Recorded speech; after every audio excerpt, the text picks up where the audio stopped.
Дум-бомбу.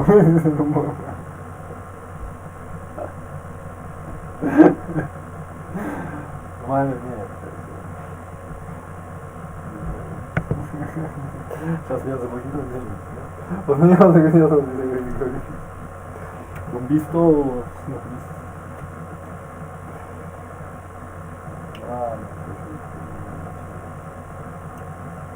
И опять ты смотри какой. Где камера, блин? Камера, блин, где? Камера, где?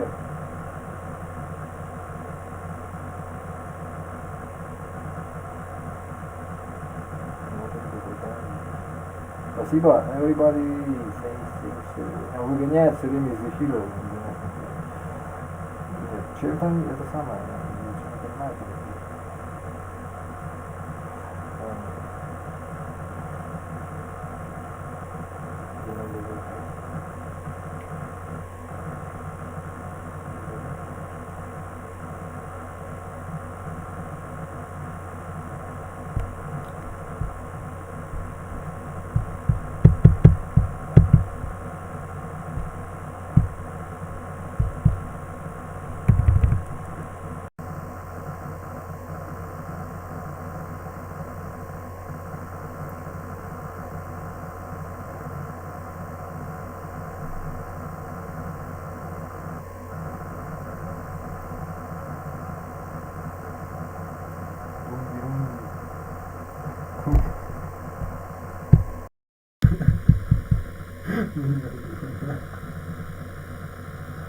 Ой.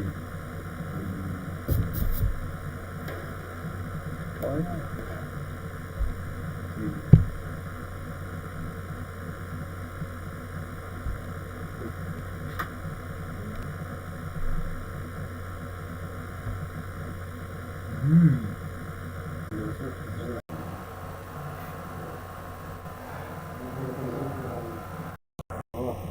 Зачем?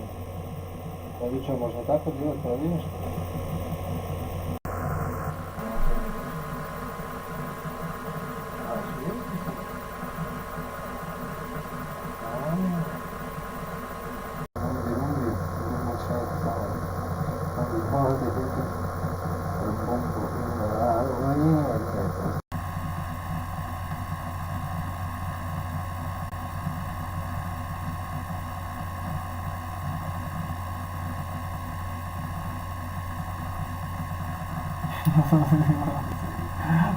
Посмотрим, там самое смешное там история была, ладно? Ну это в Ютубе, да. Ну да, да, я Маршал, блин. Маршал, конечно. They did nail the audio anyway. Фендер еще надо, нет? The double play gets a fair rating. The new wing. We'll see.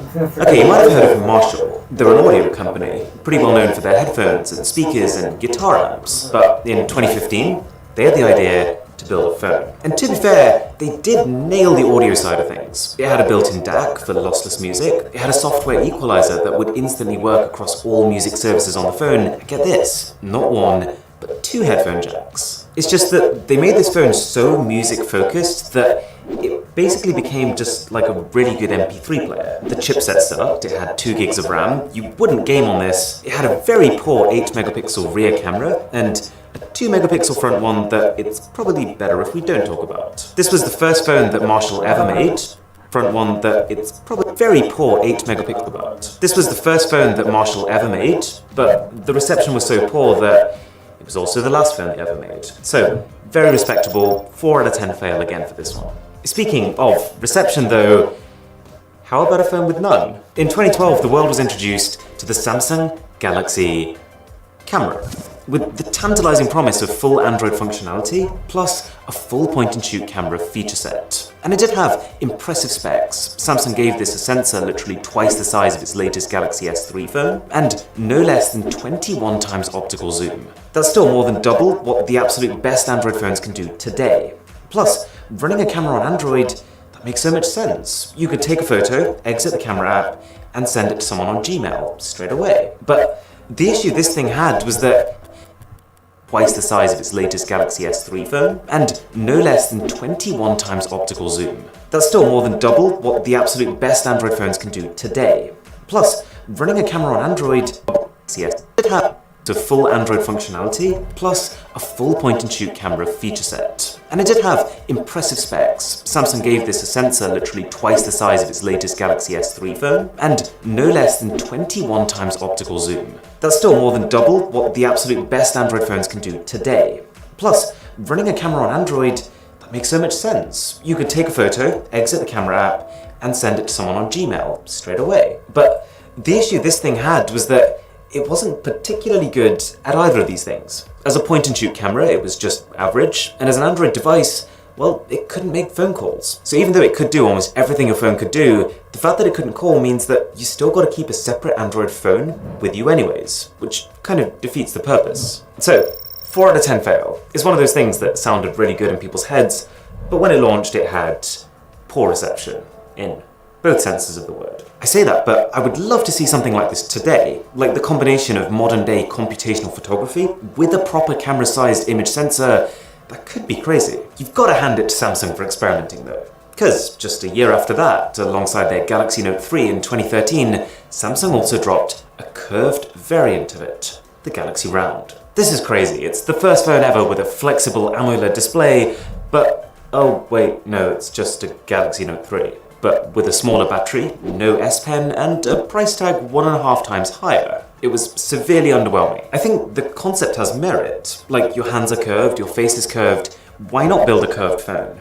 But they just didn't do anything with it. Like, they made this feature called the roll effect, where you could roll the smartphone towards you to check your notifications. But I think for a lot of people, all that's gonna do is just remind them how they can't use their phone on a flat surface. So, 4 out of 10 fail again. This inwards curved concept just didn't catch on. And funnily enough, just 2 years after this, Samsung started inverting it. Almost every one of their flagships post 2015